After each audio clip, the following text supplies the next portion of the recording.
بسم اللہ الرحمن الرحیم الحمد للہ رب العالمین والصلاة والسلام علی رسولہ الکریم واہل بیتہ الطیبین الطاہرین ولعنۃ اللہ علی اعدائہم اجمعین.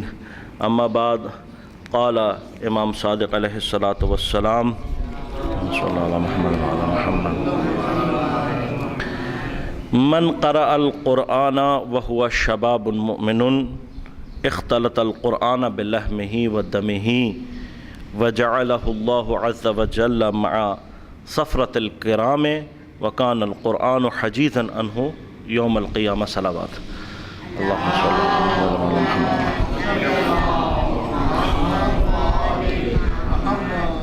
برادران عزیز، مومنین کرام، سامعین محترم، پچھلے اتوار کو آپ کی خدمت میں کچھ گزارشات ایک مقدمے کے سلسلے میں عرض کی تھیں، جس کا اصل میں مختصراً دہرا دوں. اور آج چونکہ بجلی بھی نہیں ہے، اس لیے کوشش کروں گا کہ زیادہ آپ کے مزاحم نہ رہوں.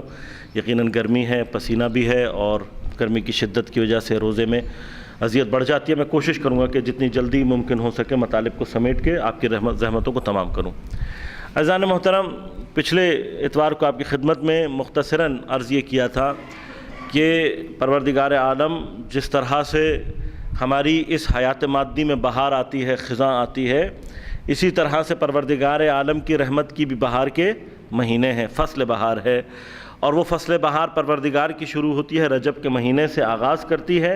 اور فرق دنیا کی بہار اور آخرت یعنی اللہ کی بہار میں فرق یہ ہے، رحمت کی بہار میں فرق یہ ہے کہ بہار اپنے آغاز میں، دنیا کی بہار اپنے آغاز میں اپنے کمال پر ہوتی ہے، اپنے جوبن پر ہوتی ہے، لیکن آہستہ آہستہ ڈھلتی جاتی ہے اور گرمی اور خزاں میں آ کر ختم ہو جاتی ہے. لیکن پروردگار کی بہار کا کمال یہ ہے کہ جہاں سے آغاز ہوتا ہے وہاں سے ہی اس کی تمام اور اکمال کا سلسلہ شروع ہو جاتا ہے. پھر اس میں اضافہ ہی اضافہ ہے. رجب سے یہ جو سلسلہ شروع ہوتا ہے تو اس کا کمال جا کے رمضان پر ہوتا ہے. اور رمضان کا یہ مہینہ جس میں نے عرض کیا تھا کہ یہ بھوک جو اللہ تعالیٰ نے ہمیں یہاں پر، یہ رمضان اصل میں مقصد ہے پروردگار کا. وہ مقصد کیا ہے کہ جب بدن بھوکا ہوتا ہے، کیسی بھوک، یہ یاد رکھیے گا، خداوند نہیں چاہتا کہ ہم اتنے بھوکے رہیں کہ ہماری جان ہی نکل جائے، آدمی بے ہوش ہو جائے. یہ جو کراچی میں متاسفانہ ہلاکتیں ہوئیں اور اتنے بہت سارے لوگ بیچارے جاں بحق ہو گئے، یہ ساری کی ساری اس میں ایک بہت بڑا مسئلہ لوگوں کا دین کے حوالے سے ایک غلط کانسیپٹ. اللہ تعالیٰ کہ لا یکلف اللہ نفسا الا وسعہا، اللہ تعالیٰ نے کسی شخص، کسی نفس، کسی جان کو اس کی وسعت سے زیادہ تکلیف نہیں دیتا پروردگار. اب اگر آپ نے فرض کیجئے کہ روزہ رکھا تھا اور آپ کو کوئی ایسا ایشو پیش آ گیا، آپ مزدوری کرنے پہ یا دوپہر میں کسی کام میں دھوپ میں کرنے پہ مجبور ہو گئے اور اب سر چکرا رہا ہے یا کچھ ہے، تو آپ پر واجب ہے کہ آپ اسی وقت روزہ افطار ہیں. یہ روزہ توڑنا نہیں کہلاتا، وہاں پر واجب ہے روزہ افطار کرنا، اس لیے کہ آپ کی خاطر رمضان ہے، رمضان کی خاطر آپ نہیں ہیں. روزہ آپ کی خاطر ہے، آپ روزے کی خاطر نہیں ہیں. ٹھیک ہے کہ ہمارا مقصد اللہ کی عبادت ہے، لیکن اللہ نے کسی ایسی عبادت کو ہم سے نہیں مانگا کہ جس میں انسان کی جان چلی جائے. کوئی عبادت ایسی نہیں ہے پروردگار کی جانب سے. لہٰذا وہاں پر کیا ہے، آپ پر واجب تھا افطار کرنا. تو ہو سکتا ہے کہ بہت سارے کیسز ایسے ہوں درمیان میں کہ جنہوں نے روزے کے چکر میں اور اس بے وقوفی میں روزہ نہیں افطارا، پانی نہیں پیا، سن اسٹروک ہوا، گرمی لگی، لو لگی اور انتقال ہو گیا. تو ہو سکتا ہے، امکان ہے، ورنہ ویسے تو خدا کی رحمت بہت واسعہ ہے، یقیناً خدا اپنی رحمت سے مغفرت کرنے والا ہے، وہ الگ بحث ہے. لیکن اگر طبق اصول و قواعد بات کی جائے تو ہو سکتا ہے کہ اس سے سوال ہو جائے کہ جب تم پر واجب تھا روزہ ختم کرنا تو تم نے روزہ ختم کیوں نہیں کیا. اس لیے کہ یہ بھی رحمت خداوندی کا حصہ ہی ہے کہ وہ انسان کو اس کی تکلیف سے زیادہ زحمت میں نہیں ڈالتا. خوب، میں بحث سے ادھر ادھر ہو جاؤں گا.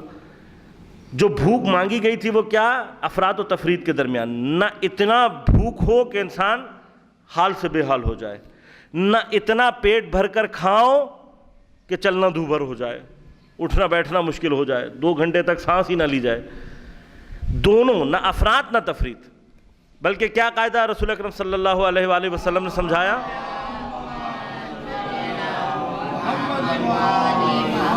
دسترخوان کا قاعدہ یہ بتلایا کہ اس وقت تک کھاتے رہو جب تک بھوک باقی رہے، اور جب تک بھوک باقی ہے یعنی تھوڑی سی بھوک باقی ہے ہاتھ کھینچ لو. یعنی مثلا یہ نہیں ہے کہ آپ پہلے ایک روٹی کھاتے تھے تو اب آدھی کھانا شروع کر دیں، نہیں، ایک ہی روٹی کھائیں، آخری کے ایک دو نوالے، وہی جس سے آپ پیٹ بھرا کرتے تھے اپنا، وہی جس سے سحری کا احساس ہوتا ہے، وہی آخری ایک دو نوالے چھوڑنے کی بات ہو رہی بس۔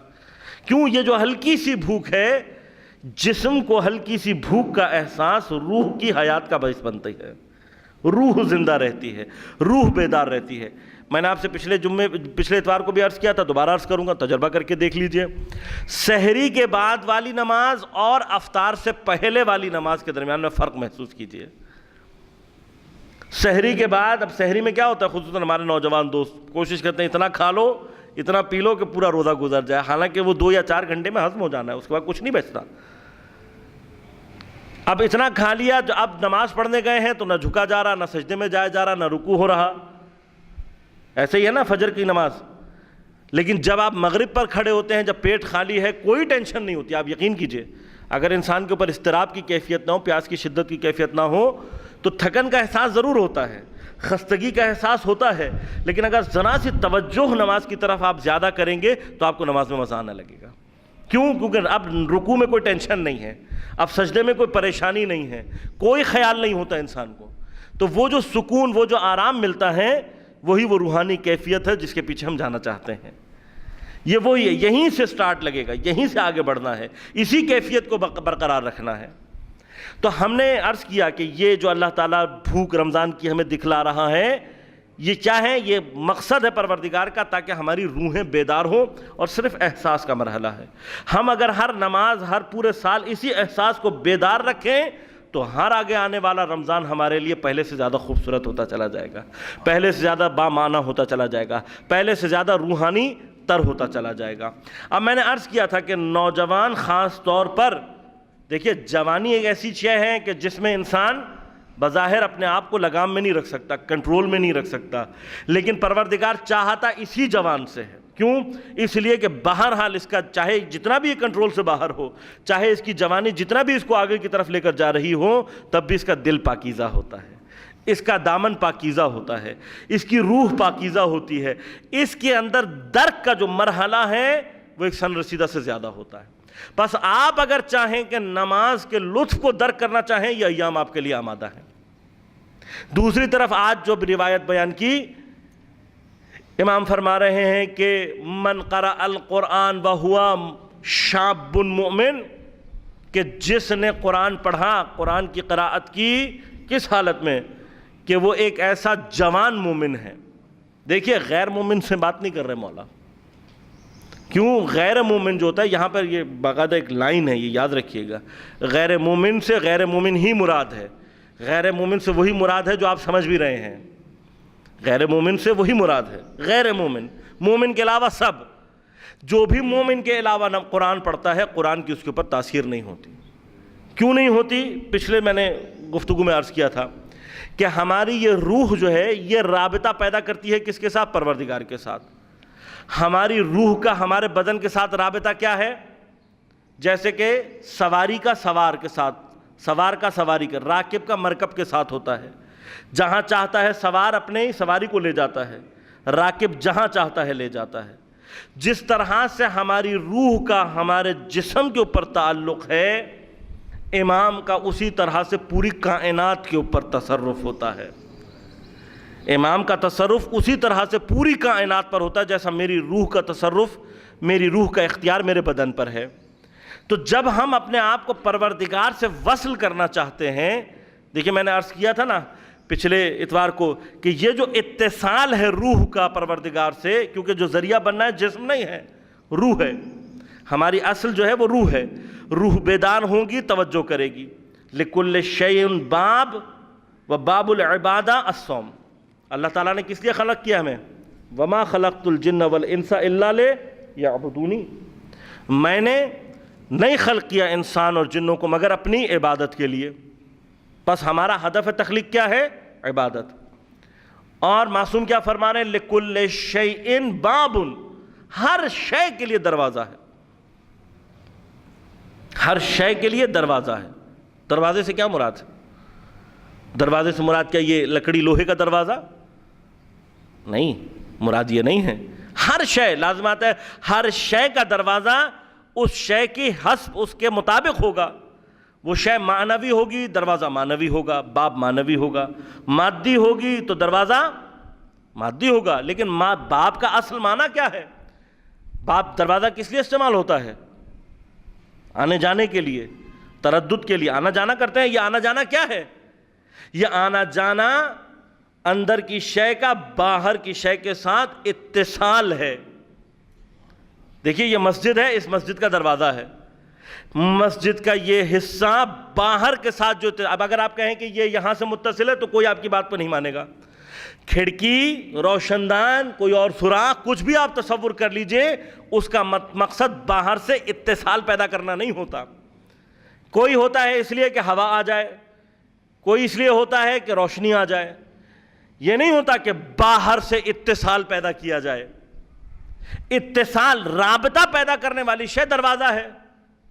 توجہ فرمائی آپ نے. یعنی آپ سے کہیں کہ میں مسجد میں آیا گیا تو لوگ فوراً یہ سمجھیں گے دروازے سے آیا گیا، اس لیے کہ مسجد میں آنا جانا، مسجد میں اتصال صرف دروازے سے ہی متصور ہے. آپ کہیں میں مسجد سے آیا گیا اور مراد کھڑکی ہو، روشن دان ہو، سوراخ ہو، چھت ہو تو کوئی نہیں سمجھے گا یہ. بلکہ دروازوں کے علاوہ کوئی راستہ اختیار کرنا شریفوں کا پیشہ نہیں ہے، چوروں کا پیشہ ہے. بس اتصال دروازے سے. اس لیے باب کیا ہے؟ اتصال. یہ جو فرمانے لکل شیء باب، یعنی ہر شے کا اتصال کا کوئی نہ کوئی ذریعہ ہے، متصل ہونے کے لیے کوئی نہ کوئی مقام ہے، کوئی نہ کوئی شے ہے. اور عبادت کا باب، یعنی اگر آپ عبادات سے اتصال پیدا کرنا چاہتے ہیں، عبادات سے متصل ہونا چاہتے ہیں، تو باب العبادت الصوم، عبادتوں کا دروازہ، عبادتوں کا اتصال کا مقام روزہ ہے. روزہ رکھیں گے تو عبادتوں سے اتصال پیدا ہو سکتا ہے. اب یہیں پہ بہرحال گرمی زیادہ ہے، لیکن آپ کی جوش ولایت کے لیے بھی ایک جملہ عرض کرتا چلوں کہ اب جو پروردگار کا نبی فرما رہا ہے کہ انا مدینۃ العلم و علی بابہا، میں علم کا شہر اور علی اس کا دروازہ. دروازے سے کیا مراد ہے؟ دروازے سے مراد پھر وہی کوئی کنڈا اور لکڑی اور دروازہ نہیں ہے، بلکہ کہہ رہے ہیں کہ علی باب ہے. یعنی کیا؟ کہ اگر پیغمبر سے اتصال پیدا کرنا چاہتے ہو تو علی کے بغیر پیغمبر سے اتصال ممکن ہی نہیں ہے.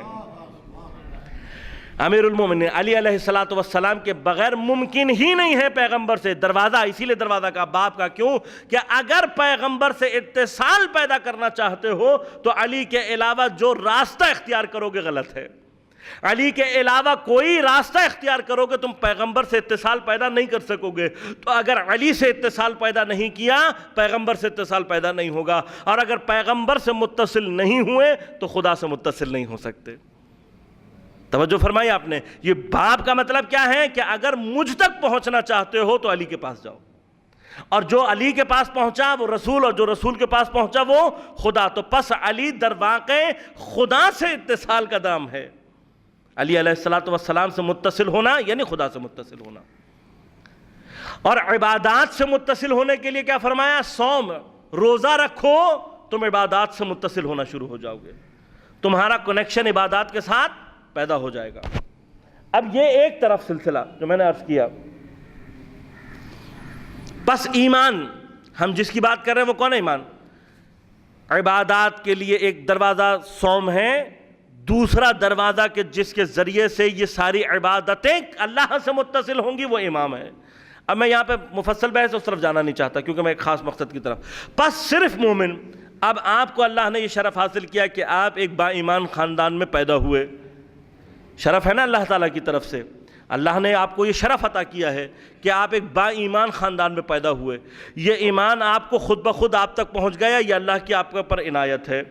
لیکن اس حالت ایمانی میں اگر جوان، اب جوان کو خود مخاطب ہو کر امام فرما رہے ہیں کہ جوان، نوجوان اگر اپنی جوانی حالت ایمان میں قرآن پڑھے.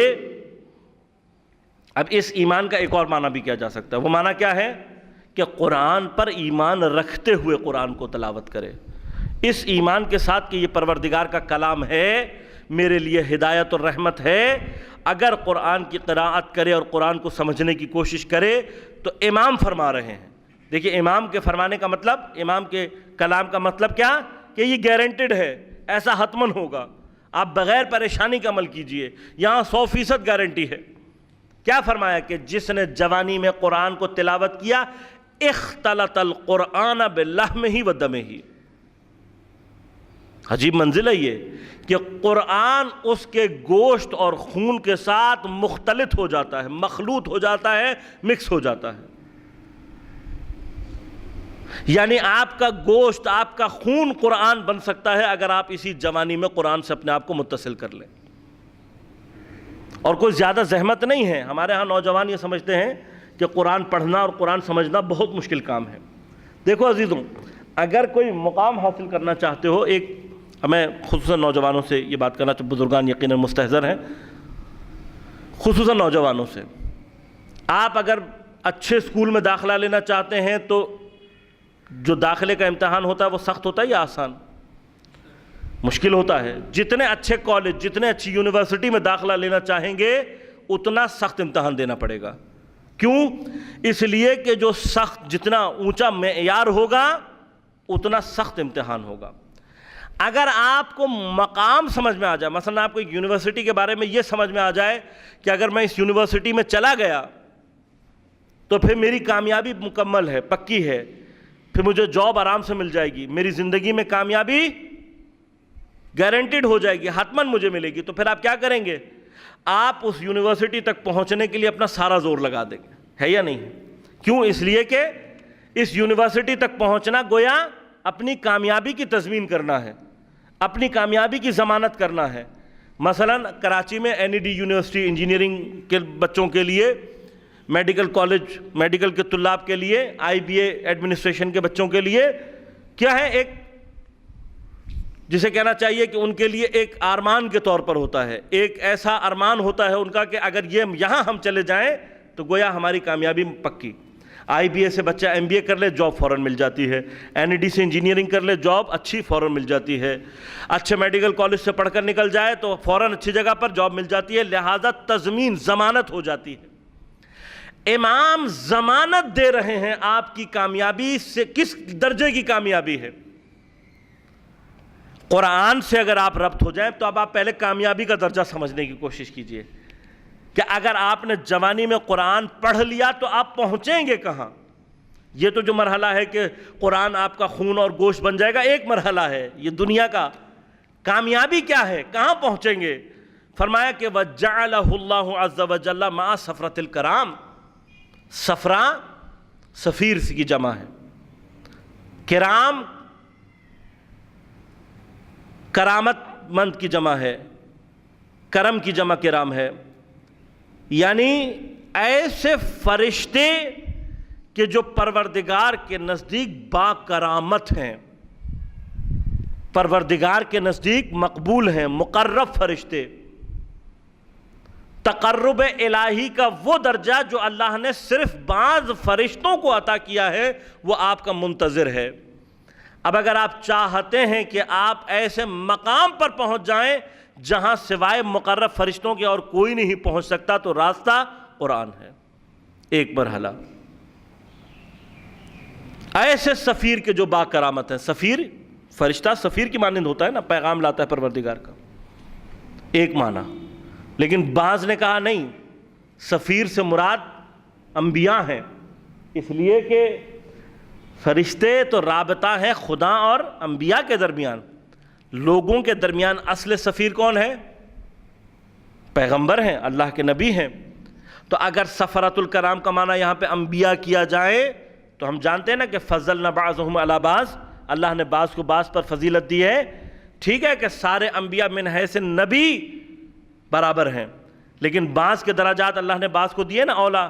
بھئی ہر ایک کو خلیل نہیں بنایا، ہر ایک کو کلیم نہیں بنایا، ہر ایک کو روح اللہ نہیں کہا، ہر ایک کو صفت اللہ نہیں کہا، بعض کو کہا۔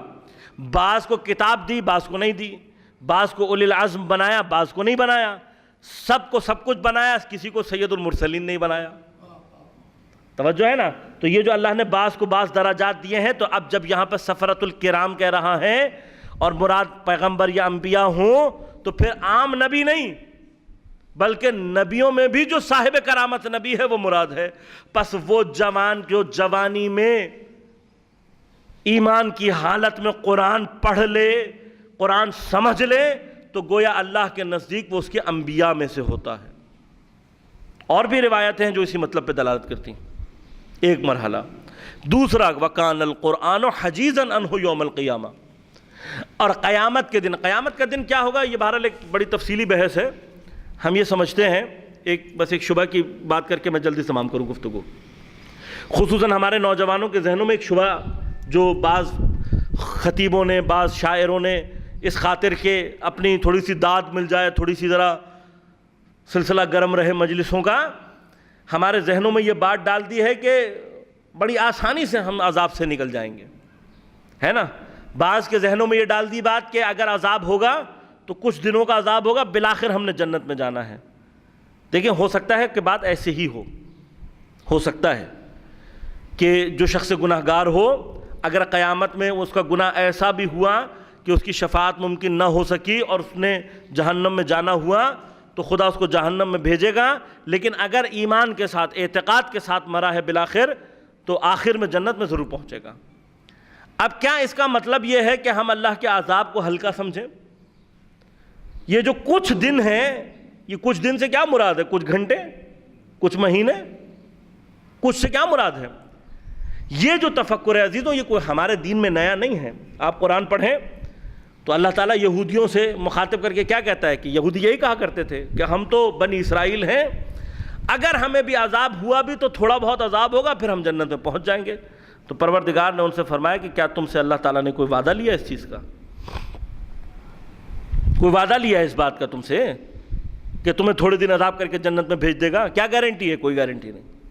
لہٰذا اس طرح کا کوئی خیال دل میں رکھنا قرآن کی تعلیمات، اہل بیت کی تعلیمات کے خلاف ہے، ایسا کچھ نہیں۔ ایک مرحلہ۔ دوسرا، دیکھیے فرض کیجئے یہ جسے ہم تھوڑی مدت کہہ رہے ہیں، اس تھوڑی مدت پہ کبھی غور کیجئے۔ قیامت جو ہے جب آ جائے گی تو قیامت کے بعد کی زندگی کیا ہے؟ کوئی حد ہے؟ کوئی حدود ہے؟ قیامت کے بعد کتنا عرصہ زندہ رہیں گے آپ بتائیے؟ کتنا عرصہ؟ ابدی زندگی ہے۔ قیامت کے بعد زندہ ہونے، یہ جو دوسری حیات آپ کی آنی ہے اس زندگی کے بعد، وہ حیات ابدی ہے، ہمیشہ کے لیے ہے۔ پھر یعنی اب یہ دیکھیے، ہمیشہ کے لیے کا مطلب کیا ہے کہ اگر آپ جنت میں پہنچ گئے تو ہمیشہ کے لیے جنت میں ہیں، اور خدا نہ خواستہ اگر جہنم پہنچ گئے بعض کیسز میں تو ہمیشہ کے لیے بھی ہو سکتی ہے۔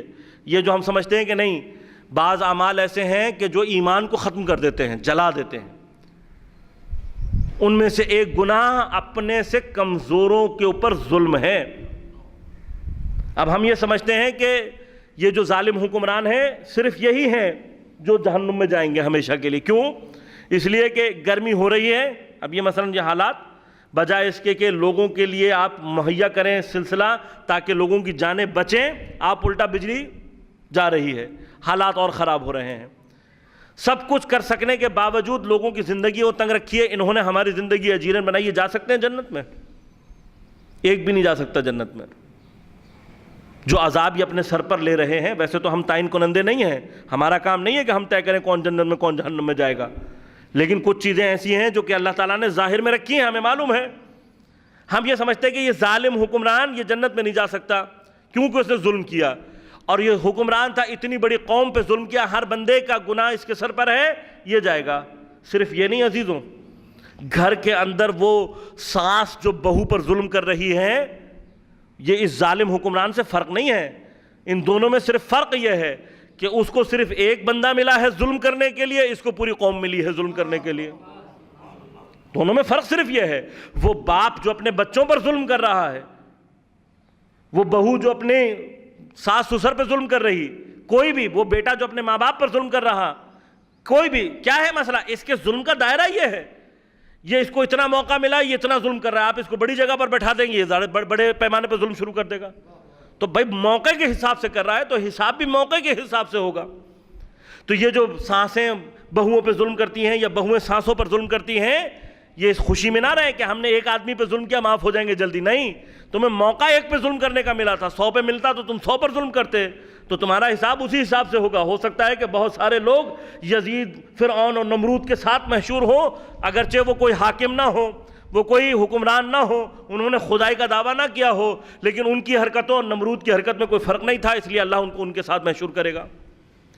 پھر اگر اب ایک فرض ایسا نکال لیں، ایک فرض، اول تو ممکن نہیں ہے کہ کچھ لوگ ایسے ہوں گے جو تھوڑی دیر کے لیے، یہ تھوڑی دیر کتنی ہوگی؟ حیات ابدی کا تھوڑا کتنا ہوتا ہے؟ کتنا ہوتا ہے؟ 1 مہینہ تھوڑا ہوتا ہے، 2 مہینہ تھوڑا ہوتا ہے، 3 مہینہ، 1 سال، 100 سال، 200 سال، 1,00,000 سال۔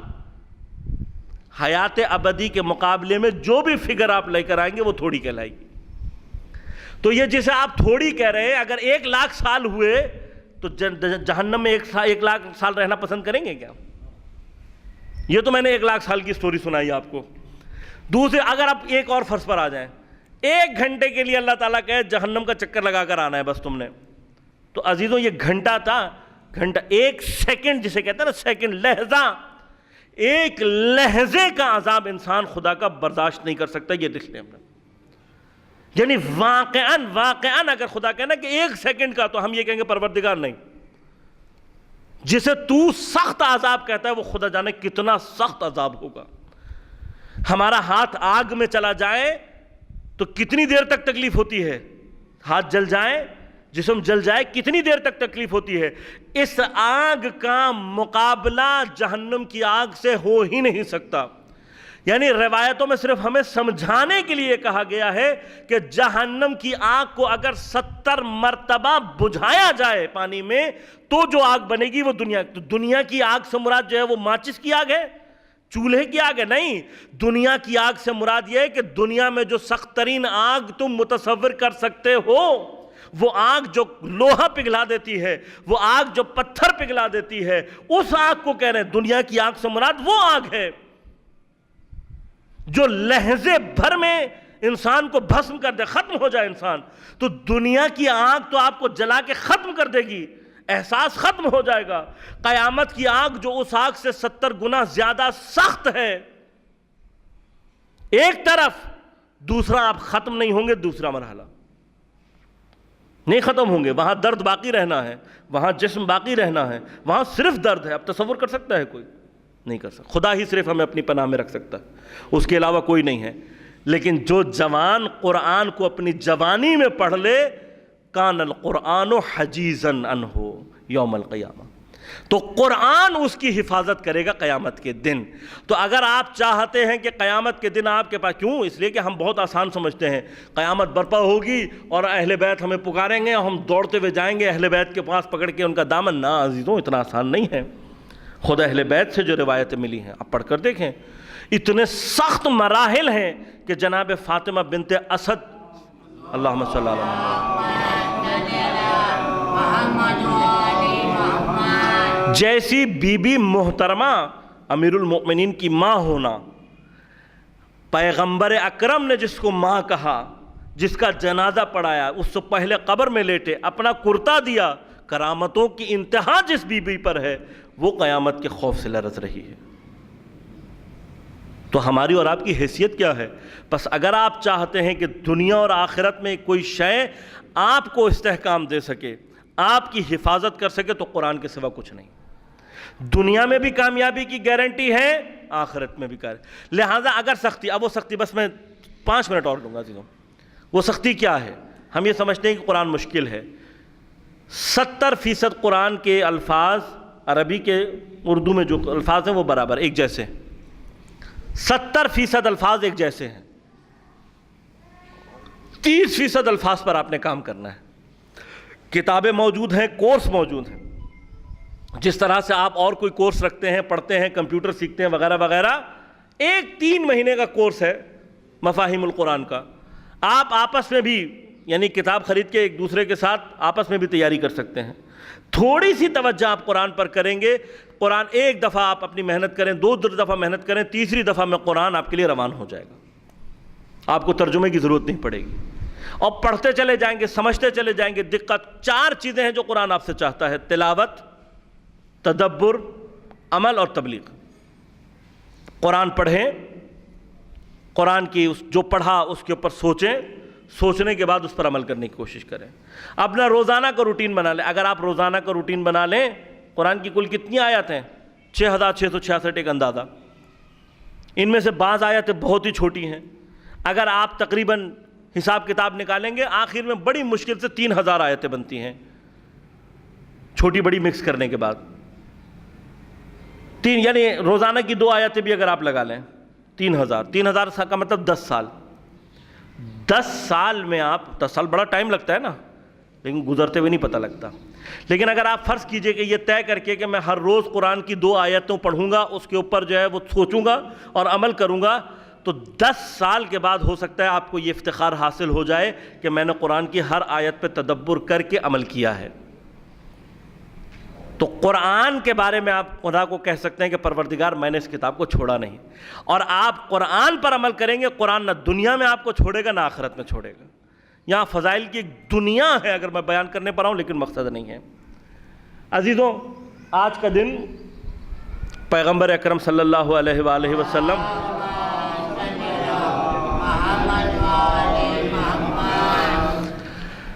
اب میں یوں جملے کہوں, رحمت للعالمین کے لیے ماہ رحمت کے وسط میں ایک ایسا غم پیش آیا ہے, درپیش ہوا ہے کہ اس غم نے رحمت للعالمین, جو عالمین کے لیے رحمت ہے, کو پورے 1 سال تک حزین رکھا.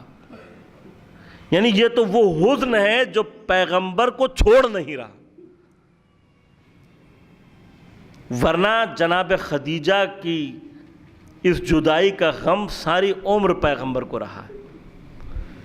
جب کبھی جناب خدیجہ کا ذکر آتا, پیغمبر کے چہرے سے حزن کے آثار, آنسو ٹپک پڑتے. جب جناب خدیجہ کو یاد کیا, یہ کہہ کر یاد کیا کہ خدیجہ سے بہترین میرا ساتھی کوئی نہیں. پیغمبر اپنا ساتھی کہہ رہے ہیں, اپنے لیے مددگار کہہ رہے ہیں. ملیکۃ العرب لقب ہے بی بی کا. بعض لوگ جناب خدیجۃ الکبریٰ کی دولت کے بارے میں اشکالات پیدا کرتے ہیں کہ جناب خدیجۃ الکبریٰ کی اتنی دولت تھی, اتنی نہیں تھی, اتنا مشہور کر دیا وغیرہ وغیرہ. میں ان سے صرف ایک سوال یہ کیا کرتا ہوں کہ اعتراض کرنے کے لیے, کیڑے کانٹے نکالنے کے لیے صرف اہل بیت کے فضائل ہی ملے ہیں؟ یعنی جو بھی آپ نے شبہ پیدا کرنا ہے, اشکال پیدا کرنا ہے, وہ صرف اہل بیت کے فضل, دنیا میں اور کوئی نہیں ملا آپ کو. جناب خدیجہ کی دولت کے بارے میں آپ چوں چرا کر رہے ہیں کہ اتنی تھی یا نہیں تھی, اتنی زیادہ ہو سکتی ہے یا نہیں. کبھی ان صاحب کی دولت پر بات کیے, غور کیا اس معاملے پر جس پر بعض لوگوں کو تاریخ نے غنی بنا دیا؟ بنے یا نہیں بنے؟ کیا واقعہ ہے تاریخ کا, ہے آپ کے ذہنوں میں؟ کیوں غنی کہلاتے ہیں؟ واقعہ کیا بیان ہوا تاریخ میں؟ کہا کہ جی مدینہ ہجرت ہوئی تو کچھ کنویں تھے جو یہودیوں کے تھے, انہوں نے پانی پینے سے منع کر دیا. اب مسلمانوں کے پاس پینے کا پانی نہیں ہے, تو ان صاحب نے کنواں خرید کر دے دیا اپنے مال میں سے اور وقف کر دیا, اس لیے غنی کہلائے. تو کبھی آپ نے تاریخ میں اس واقعے کو جا کر ڈھونڈنے کی کوشش کی ہے کہ حقیقت کیا ہے؟ آیت اللہ جعفر مرتضیٰ عاملی الصحیح من سیرت نبی اعظم, آج تک تاریخ میں سب سے بڑی مفصل اور تحلیل کے ساتھ لکھی جانے والی سیرت النبی, 35 جلدیں عربی میں ہیں. خدا ان کی عمر دراز کرے, ان کے قلم کو استعداد دے, ان کی توفیقات میں اضافہ کرے کہ وہ اس سے زیادہ.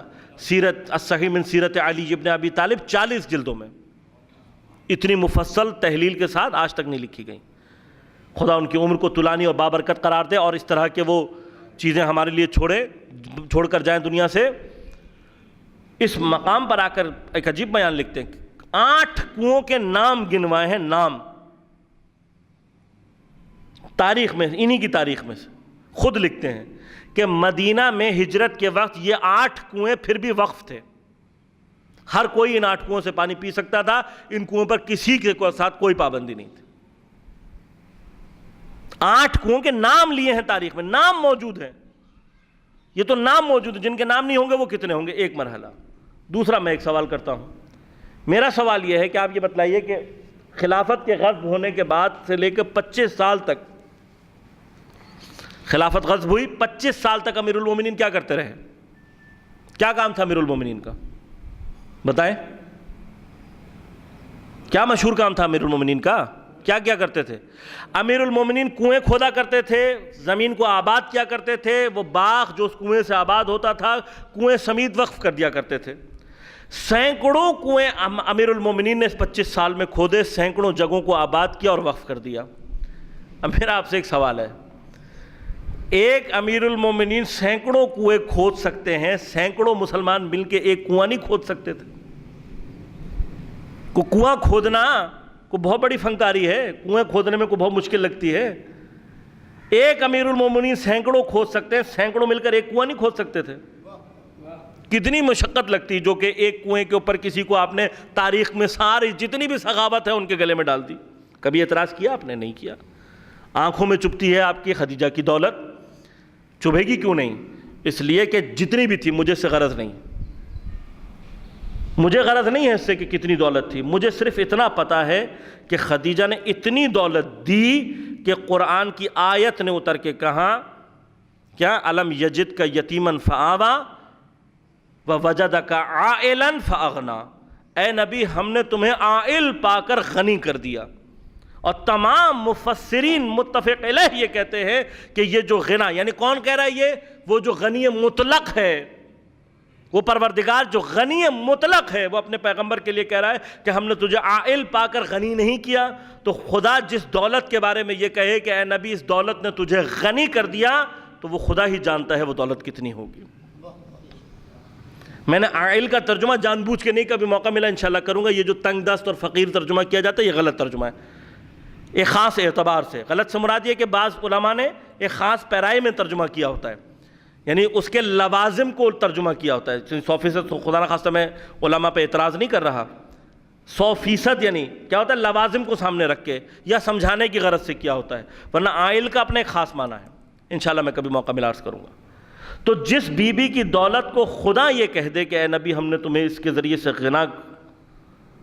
ذریعے سے تمہیں ہم نے غنی کر دیا، تو خدا جانے وہ دولت کتنی ہوگی۔ ہمیں سے اعتراض نہیں، جس پر مہر تصدیق پروردگار نے لگا دی ہے وہ غنی ہیں، اس کے علاوہ سب ایسے ہی ہیں۔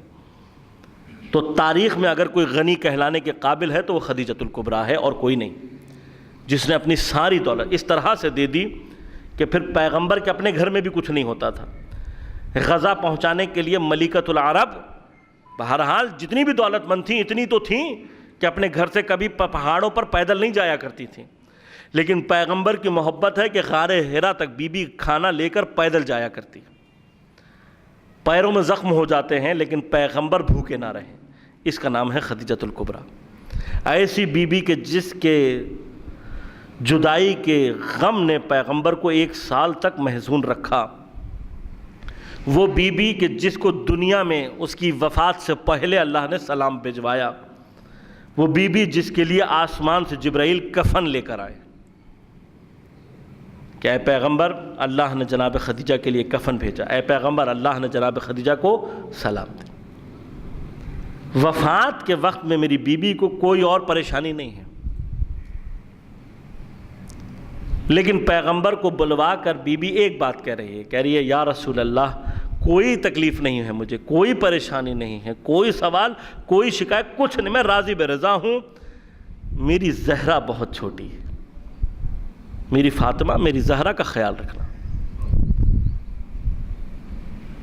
میں جناب خدیجۃ الکبریٰ کی بارگاہ میں صرف اتنا عرض کروں گا، بی بی جب تک رسول رہے رسول نے تو پوری کوشش کی کہ زہرا کو کوئی تکلیف نہ پہنچے، لیکن بی بی جیسے ہی جناب رسول اکرم کی آنکھ بند ہوئی ہے، کچھ دنوں میں تمہاری زہرا پر امت نے اتنے ظلم ڈھائے ہیں کہ 75 دنوں میں زہرا کی رنگت بدل گئی۔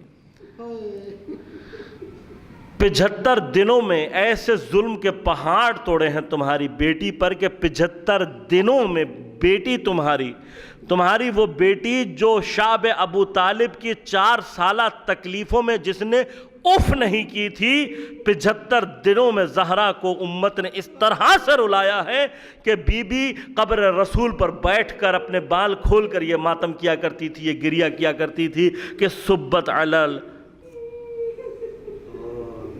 علیہ مصائب لو انہا صبت علی الایام سرنا لیالی. اب بابا آپ کے بعد مجھ پر ایسے مصائب ڈھائے گئے کہ اگر یہ روشن دنوں پر پڑتے سیاہ راتوں میں تبدیل ہو جاتے. اور اس مظلومیت میں زہرا جناب خدیجۃ الکبریٰ کے ساتھ کس طرح سے شریک ہے کہ وہاں مکہ میں جنت المعلیٰ میں جناب خدیجۃ الکبریٰ کا مزار ہے جو دھوپ میں ہے، جس کے اوپر کوئی سایہ نہیں ہے، جس کے گنبد اور مینار کو ڈھا دیا گیا. یہاں جنت البقیع میں زہرا کا مزار ہے. اپنی ماں کی طرح سے غریب بیٹی ہے جس کی قبر پر سایہ کرنے والا کوئی نہیں ہے، جس کی قبر کے اوپر کوئی پانی چھڑکنے والا نہیں ہے، جس کی قبر کے نزدیک جانے کی اجازت نہیں دی جاتی. کوئی اس مزار کے نزدیک نہیں جا سکتا. جس طرح سے ماں غریب ہے اسی طرح سے یہ بیٹی بھی غریب ہے. الا ولعنۃ اللہ علی القوم الظالمین وسيعلم الذين ظلموا أي منقلب ينقلبون. اپنی بارگاہ میں قبول و منظور فرما.